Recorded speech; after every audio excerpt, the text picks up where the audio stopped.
বেগম খালেদা জিয়াকে সেনানিবাসের বাড়ি থেকে উচ্ছেদে বেরিয়ে এলো চাঞ্চল্যকর তথ্য। প্রয়াত সাবেক প্রধানমন্ত্রী ও বিএনপি চেয়ারপারসন বেগম খালেদা জিয়াকে ঢাকার সেনানিবাসের মইনুল রোডের বাড়ি থেকে উচ্ছেদে জড়িতদের নাম জানিয়েছেন গ্রেফতার ডিজিএফআই এর সাবেক মহাপরিচালক লেফটেন্যান্ট জেনারেল অবসরপ্রাপ্ত শেখ মামুন খালেদ।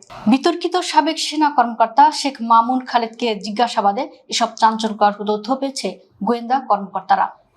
বৈষম্য বিরোধী আন্দোলনের সময় একটি হত্যা মামলায় সম্প্রতি গ্রেফতার হন ডিজিএফআই এর সাবেক মহাপরিচালক লেফটেন্যান্ট জেনারেল অবসরপ্রাপ্ত শেখ মামুন খালেদ।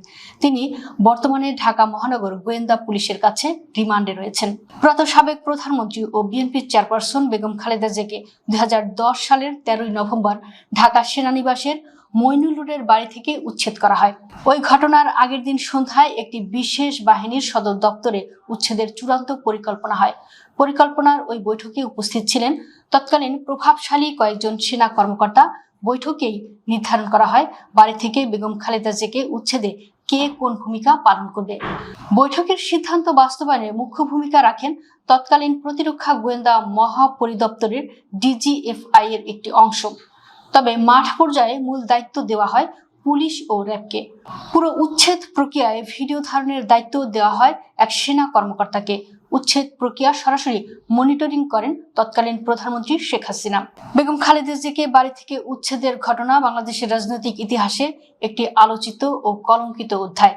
উচ্ছেদের আগে ঢাকা সেনানিবাসের 6 নম্বর শহীদ মইনুল রোডের বাড়িটিতে প্রায় 38 বছর ধরে বসবাস করছিলেন প্রয়াত প্রধানমন্ত্রী। স্বামী শহীদ রাষ্ট্রপতি জিয়াউর রহমানের স্মৃতি বিজড়িত বাড়ি থেকে এক কাপড়ে বের করে দেওয়া হয় বেগম খালেদা জিয়াকে। 1981 সালে তৎকালীন রাষ্ট্রপতি জিয়াউর রহমানের হত্যাকাণ্ডের পর সরকার বাড়িটি বেগম খালেদা জিয়াকে লিজ দিয়েছিলেন। বাড়ি থেকে উচ্ছেদের ঘটনায় ক্ষোভে ফেটে পড়েন বিএনপি নেতাকর্মীরা। ওই সময় প্রতিবাদে হরতালও পালিত হয়। বেগম খালেদা জিয়াকে বাড়ি থেকে উচ্ছেদের সময় ডিজিএফআই এর কাউন্টার ইন্টেলিজেন্স ব্যুরো পরিচালক ছিলেন 11 সরকারের কুশীলব শেখ মামুন খালেদ। পরবর্তীতে আওয়ামী লীগ সরকার তাকে ডিজিএফআই এর মহাপরিচালক পদে বসায়। বেগম খালেদা জিয়াকে বাড়ি থেকে উচ্ছেদের পুরো প্রক্রিয়া খুব কাছ থেকে প্রত্যক্ষ করেন সাবেক প্রভাবশালী এই সেনা কর্মকর্তা। রিমান্ডে জিজ্ঞাসাবাদে গোয়েন্দারা তার কাছে জানতে চেয়েছিলেন সাবেক প্রধানমন্ত্রী খালেদা জিয়াকে বাড়ি থেকে উচ্ছেদে কার কি ভূমিকা ছিল। জবাবে শেখ মামুন খালেদ বলেন, উচ্ছেদ প্রক্রিয়ার সঙ্গে তৎকালীন প্রধানমন্ত্রী শেখ হাসিনা, মেজর জেনারেল অবসরপ্রাপ্ত তারিক আহমেদ সিদ্দিক, তৎকালীন ডিজিএফআই এর মহাপরিচালক লেফটেন্যান্ট জেনারেল অবসরপ্রাপ্ত মোল্লা ফজলে আকবর সহ তৎকালীন সেনাবাহিনীর উচ্চ পর্যায়ের আরো বেশ কয়েকজন কর্মকর্তারা জড়িত ছিলেন। ঘটনার আগের দিন সন্ধ্যায় গুরুত্বপূর্ণ অধিকাংশ সেনা কর্মকর্তা বৈঠক করেন। সেখানেই সব পরিকল্পনা হয়।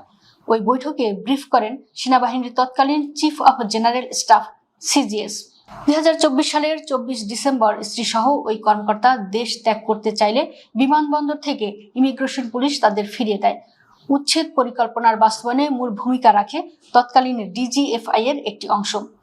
আগের দিন সন্ধ্যায় ওই বৈঠকে যেভাবে নির্দেশ দেওয়া হয় সেভাবেই সবকিছু বাস্তবায়ন হয় বলে জানান মামুন খালেদ।